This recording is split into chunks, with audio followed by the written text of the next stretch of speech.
Welcome to Set Free 24/7. My name is Robert, and I'm glad that you're here tonight. I just wanted to take a quick moment and say thank you to all the people that have been following along. We're 25 days into this thing, and we've been doing a proverb a day to keep the police away. My streak is going strong. I hope yours is too. But thank you seriously for taking just a few minutes out of your day to get a quick dose of the Bible in, hear me ramble on about some random stuff, and then move on with your day. I mean, we read that study a few weeks ago that said if you add the Bible in at least 4 times a week, you're going to see some positive things really start to change in your life. Less swearing, less drinking, less cheating on your spouse, all sorts of good things, less gambling. I mean, and then all the things that went up were like sharing your faith with others, being kind, all those good things. I'll put a link to that study down in the comments because it's worth taking a look at. Proof is in the pudding.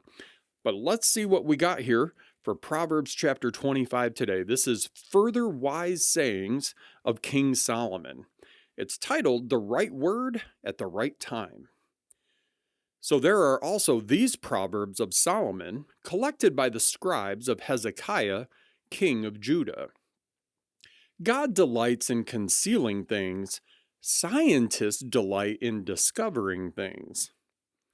Like the horizons for breadth and the ocean for depth, the understanding of a good leader is broad and deep.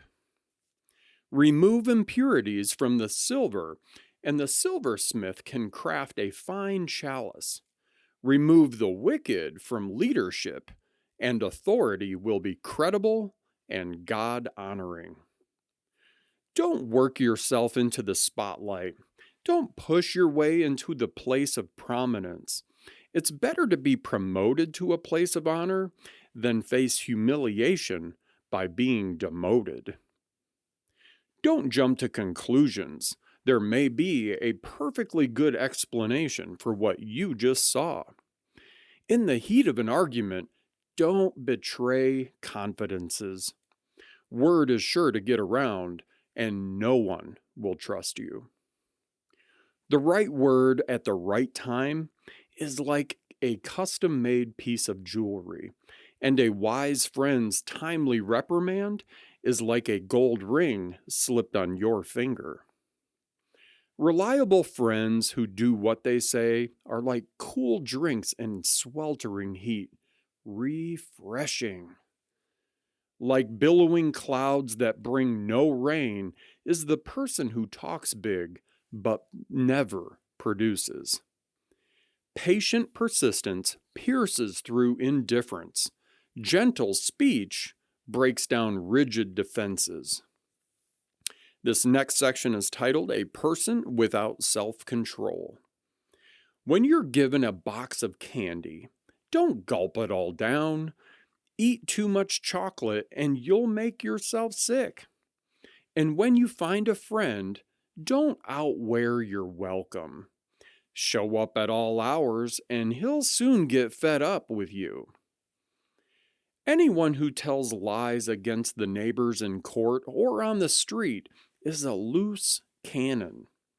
Trusting a double crosser when you're in trouble is like biting down on an abscessed tooth. Never a good idea. Singing light songs to the heavy-hearted is like pouring salt in their wounds. If you see your enemy hungry, go buy him lunch. If he's thirsty, bring him a drink.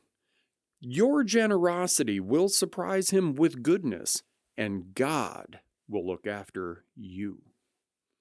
A north wind brings stormy weather, and a gossipy tongue, stormy looks. Better to live alone in a tumble-down shack than share a mansion with a nagging spouse. Like a cool drink of water, when you're worn out and weary, is a letter from a long-lost friend. A good person who gives in to a bad person is a muddied spring, a polluted well. And it's not smart to stuff yourself with sweets, nor is glory piled on glory good for you. A person without self-control is like a house with its doors and windows knocked out. And friends, that's the end of Proverbs chapter 25. What did you get out of today? Was there a verse or a theme that stood out to you? Eugene Peterson has a pause here, and it's about verses 11 and 12. It's the one that talked about doing something nice for our enemies. Oh, yeah, he's going to go there. So this says, if our enemies are ever to be won, we must not imagine that loving our enemies is a strategy that will turn them into friends. Remember, the enemies that Jesus loved were the ones who hated him. The enemies that he prayed for were the ones who persecuted him. And the enemies he forgave were the ones who crucified him. But if our enemies are to ever be won, this is how it will happen. Not by wielding weapons, but by yielding them. Offering lunch instead of a lance, water instead of a welt, generosity instead of animosity, and goodness instead of rudeness. The other verses that stood out to me were number 8. Don't jump to conclusions. There may be a perfectly good explanation for what you just saw. Sometimes we only see a very small piece, especially with people's lives. Sometimes people can look at what's going on Facebook or something, and they just see this very small piece and they'll jump to all sorts of conclusions about other things that are going on. Don't do that. I'm going to try not to do that too. I know I'm guilty of it. So I think that's why it was speaking to me. The other one, the right word at the right time is like a custom-made piece of jewelry, and a wise friend's timely reprimand is like a gold ring slipped on your finger. I love the right word at the right time. I have really been more sensitive this last month or two.